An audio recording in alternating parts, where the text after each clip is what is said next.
La misura o battuta è la parte di pentagramma compresa tra due stanghette. Il suo valore è determinato dalla frazione in chiave.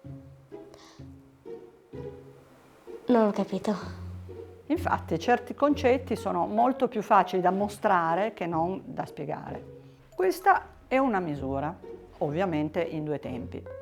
Quando camminiamo nell'alternanza dei passi, anche se in modo pressoché impercettibile, appoggiamo un po' di più uno dei due piedi. In musica lo chiameremo il battere della camminata. L'altro piede, che sfrutta l'appoggio e la spinta del primo, sarà il levare. Battere, levare. Battere, levare. Per cui possiamo già dire che in una misura in due tempi c'è un'energia di caduta o appoggio, detta battere, ed una di rimbalzo più leggera, detta levare. Proviamolo con la pallina. Questo esercizio rende più chiara la logica dei due movimenti del solfeggio, il battere verso il basso e il levare verso l'alto. Come avevamo detto nel video sul tempo, in cui vi ho parlato del rapporto spazio-tempo ed energia, i movimenti dovranno essere più corti ed energici su un tempo veloce o più ampi ed espressivi in un tempo lento. Questo concetto è fondamentale per chiunque debba condurre gruppi di coristi o strumentisti, dall'insegnante al direttore d'orchestra professionista. Gestualizzando una battuta a vuoto prima dell'inizio del brano da eseguire, il gruppo potrà sincronizzarsi sulla velocità, il numero dei tempi, l'intenzione espressiva prima di iniziare a suonare. La misura in tre tempi, usatissima in tutti i periodi storici per esprimere prevalentemente andamenti di danza, è un po' diversa. Pensiamo per esempio al minuetto o la sarabanda del periodo barocco o alla mazurka e il valzer in epoche più recenti. Sono tutte danze in tre tempi, ma ognuna andrà solfeggiata con un'energia diversa. Il minuetto, danza di corte con andamento moderato, andrà solfeggiato con movimenti delicati non troppo ampi.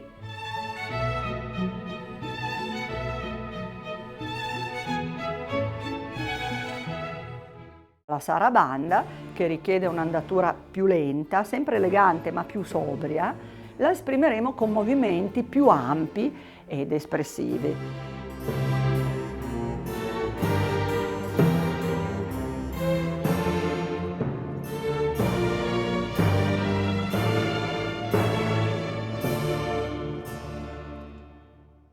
Il valzer invece, notoriamente frizzante e volteggiante, avrà bisogno di un movimento più veloce e leggero, pieno di vitalità.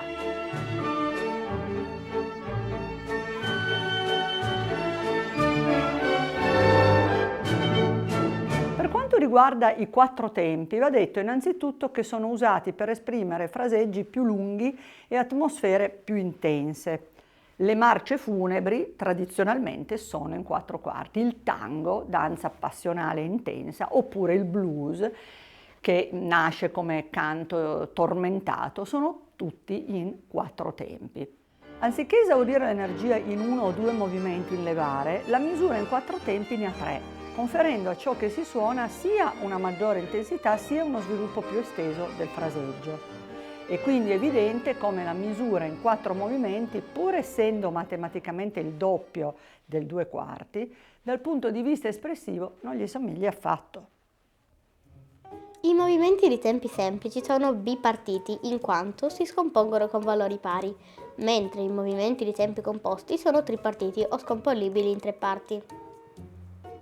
Il mio maestro newyorkese Robert Abramson, così come prima di lui Paul Hindemith, diceva che i movimenti dei tempi semplici sono lineari e quelli del tempo composto sono curvilinei, il che conferisce a ciascuno sentimenti ed accezioni molto diverse. Abbiamo detto che una marcia si solfeggia in due tempi e che i suoi due movimenti lineari ci danno un input più deciso. Anche una ninna nanna in 6 ottavi si solfeggia in due movimenti, ma per contenere le sue tre crome dovremo dilatare ogni gesto, distribuendo diversamente il peso del corpo e portandoci quasi ad ondolare. Non a caso anche le barcarole che rimandano al movimento della barca sono in 6 ottavi. così come fondamentalmente tutte quelle forme che richiedono un'atmosfera più morbida, notturna, sognante. Se non in 6 ottavi, altre misure ideali per questo genere di composizioni sono i 9 ottavi e i 12 ottavi.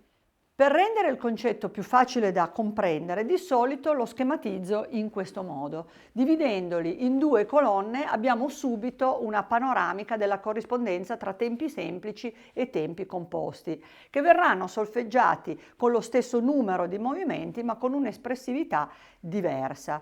Va da sé che questo non è il modo tradizionale di insegnare il concetto di misura, ma d'altronde, come diceva Dalcroze, la musica, per essere compresa, va vissuta. Per saperne di più su questa teoria del solfeggio vi lascio un paio di link ufficiali in descrizione e vi do appuntamento al prossimo video. Ciao!